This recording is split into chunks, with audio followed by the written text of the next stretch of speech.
Hello दोस्तों, आज हम लोग पढ़ेंगे 1813 के चार्टर एक्ट के बारे में। इससे पहले हम लोगों ने पढ़ा था 1773 के रेगुलेटिंग एक्ट के बारे में, फिर 1784 के पिट्स इंडिया एक्ट के बारे में भी हम लोगों ने डिस्कस किया, फिर 1786 जहाँ पे कंडीशंस रखे थे कॉर्नवालिस दो कंडीशन दी थी। उसके बाद 1893 हम लोगों ने डिस्कस किया 1793, और फिर 1813 के चार्टर एक्ट के बारे में आज हम लोग डिस्कस करने वाले हैं। तो 1813 में क्या क्या चीज़ें इंपॉर्टेंट थी उसके बारे में हम लोग डिस्कस करेंगे। तो सबसे पहले तो ये बात थी कि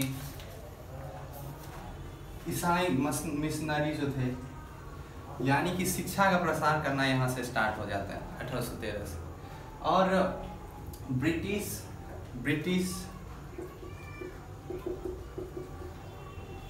रूलर्स जो वहाँ पे थे, उन लोगों का डायरेक्ट रूल तो पहले से ही आ रहा था, यहाँ पे और भी ज़्यादा सशक्त यहाँ पे इंडिया पे हो जाता है, क्योंकि यहाँ पे बिजनेस अब यहाँ पे नेपोलियन बोनापार्ट जो कि पूरा फ्रेंच के तरफ से पूरा यूरोप में एक उसकी मोनोपोली ज़्यादा होने के कारण वो एक्सपोर्टेशन, मतलब कोई भी यूरोपियन कंट्री एक्सपोर्ट नहीं कर सकता था अदर एशियन कंट्रीज या यूरोप में भी नहीं कर सकता था, क्योंकि उस टाइम में नेपोलियन बोनापार्ट का डोमिनेंट बहुत ज़्यादा था, जो कि फ्रेंच से बिलोंग करता है।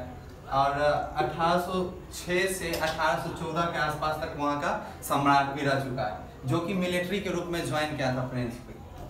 तो हमें वो नहीं पढ़ना है, वो तो वर्ल्ड ज्योग्राफी का पार्ट है।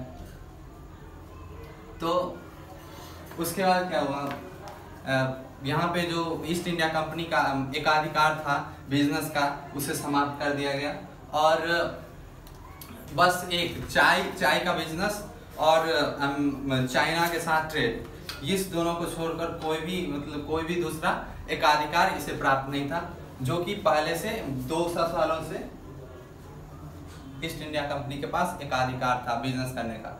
तो इसका मतलब है कि अदर मर्चेंट्स यानी कि व्यापारी भी आएंगे इंडिया के साथ ट्रेड करने के लिए, कोई अदर जैसे कोई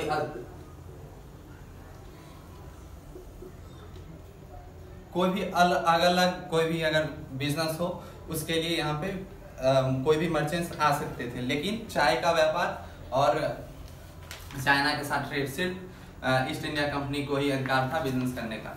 तो इसमें यहाँ अब हम देखते हैं एक ऑर्डर में क्या क्या चीजें थी।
यही सब चीज़ें थी जो कि इम्पोर्टेंट थी। चाइना के साथ ट्रेड करने का और टी ट्रेड, इस पे अंग्रेज़ों को एकाधिकार था जो मैंने आपको बता दिया।